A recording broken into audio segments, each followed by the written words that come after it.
ಏನು ತಾಯಿ ಹಾಸನಾಂಬೆ ಶಕ್ತಿ, ಹಾಸನದ ಜನರ ಭಕ್ತಿ ಹಾಗೂ ಪ್ರೆಸ್ನವರ ಒಂದು ಪ್ರಚಾರದಿಂದ ಇವತ್ತು ತಾಯಿ ಹಾಸನಾಂಬೆ ಒಂದು ಎ ಗ್ರೇಡ್ ದೇವಸ್ಥಾನ ಆಗಿ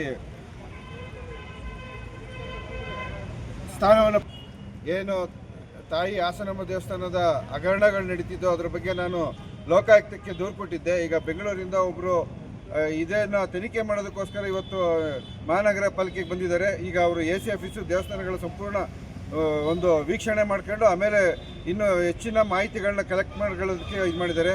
ಇದಕ್ಕೆ ಸಂಬಂಧಪಟ್ಟ ಅಧಿಕಾರಿ ಇನ್ನೂ ಬಂದಿಲ್ಲ. ಅವರು ಬರಗಂಟ ಕಾಯ್ತಿದ್ದಾರೆ. ಬಂದ ಮೇಲೆ ಕೆಲವು ಇಲಾಖೆಗಳಿಗೆ ಹೋಗಿದ್ದಾರೆ, AC ಆಫೀಸಿಗೂ ಸಹ ಹೋಗಿದ್ದಾರೆ. ಈಗ ನಾನು ಅಲ್ಲಿಗೆ ಹೋಗ್ತಾ ಇದ್ದೀನಿ.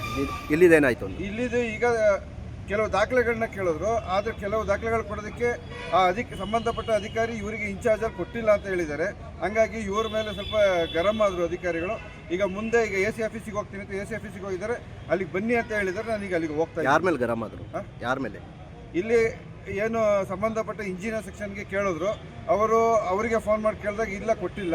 ಆಮೇಲೆ ಅವರು ಏನು ಟ್ರಾನ್ಸ್ಫರ್ ಆದಾಗ ಕೊಟ್ಟಿರ್ತಾರೆ ಅದರಲ್ಲಿ ಆ ದೇವಸ್ಥಾನಕ್ಕೆ ಸಂಬಂಧಪಟ್ಟದ ಯಾವುದೇ ಥರದ ದಾಖಲೆಗಳು ಇತ್ತಿಲ್ಲ.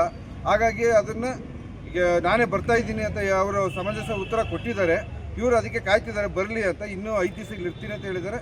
ಅಷ್ಟೊತ್ತಿಗೆ ಏನಾಗುತ್ತೆ ನೋಡೋಣ. ಈಗ ತನಿಖೆಗೆ ನಾನು ಜೊತೆಲೇ ಇರಬೇಕಾಗಿದೆ. ಏನು ತನಿಖೆಗೆ ಏನು ಅಂತ ಕೊಟ್ಟಿದ್ರಿ?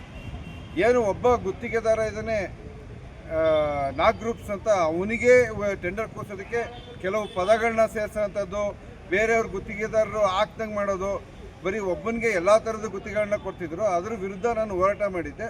ಈಗ ಅದಕ್ಕೆ ಒಂದು ಫಲ ಸಿಗುವ ಸಾಧ್ಯತೆಗಳು ಹೆಚ್ಚಾಗ್ತಾ ಇದೆ. ಇನ್ನು ಕೆಲವು ದಿವಸಗಳಲ್ಲಿ ಇದಕ್ಕೆ ಉತ್ತರ ಸಿಗುತ್ತೆ ಅನ್ನೋದು ನನ್ನ ಇದಿದೆ.